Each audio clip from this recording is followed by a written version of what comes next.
So magandang araw po mga katoropang ubas.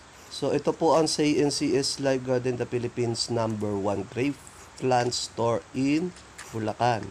So ito po si John Sanchez, ang inyo pong katoropang ubas. So makikita po ninyo dyan sa pinapakita ko po, ayan lalaki na. Yan po ay puno po ng katawba. Almost mga nasa 20 pieces po yung katawba na puno na mayroon po tayo, katawba grapes po.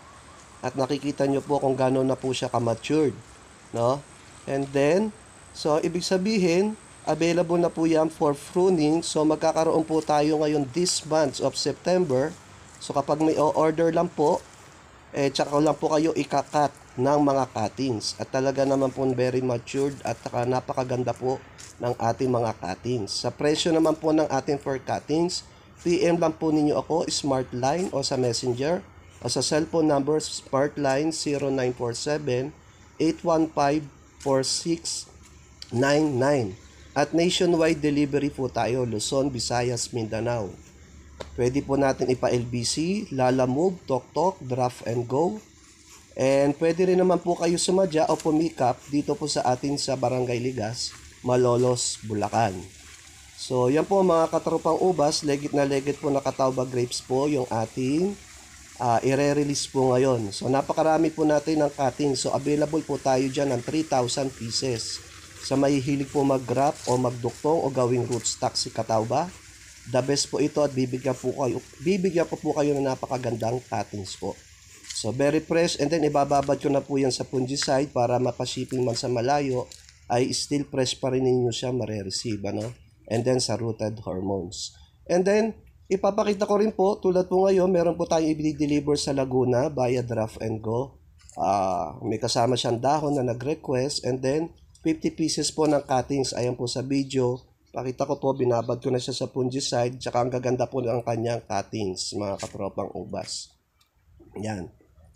Kaya po sa magkakagusto, unahan na lang po, pero palagay ko masusuplayan ko kayo na marami dahil mga 3,000 pieces po ang available natin. At very fresh, and then very good cut, good for rootstock, and then good for saplings, no? Pwede nyo itanim. Maganda rin naman po si katawba grapes, mga katropang ubas. Kumbaga, dahil ko sinasabi, kumbaga sa gulay, madali ho yan patubuin para yung kangkong. And then bibigyan ko naman po kayo ng guidelines kung paano po siya patubuin. Actually, kahit hindi na po siguro dahil itutusok lang naman yan at lagay nyo lang sa shaded area within 2 to 1 month. May uusbong na dyan and 2 months ready for transplant na ang inyong cuttings na itatanim. Yan mga katropang ubas. Ayan, ganyan siya kagaganda yung cuttings. Napakadali na patubuin yan mga katropang ubas. So, muli, order lang po kayo mga katropang ubas sa akin. Reserve na po kayo. Tulad po na itong taga Laguna.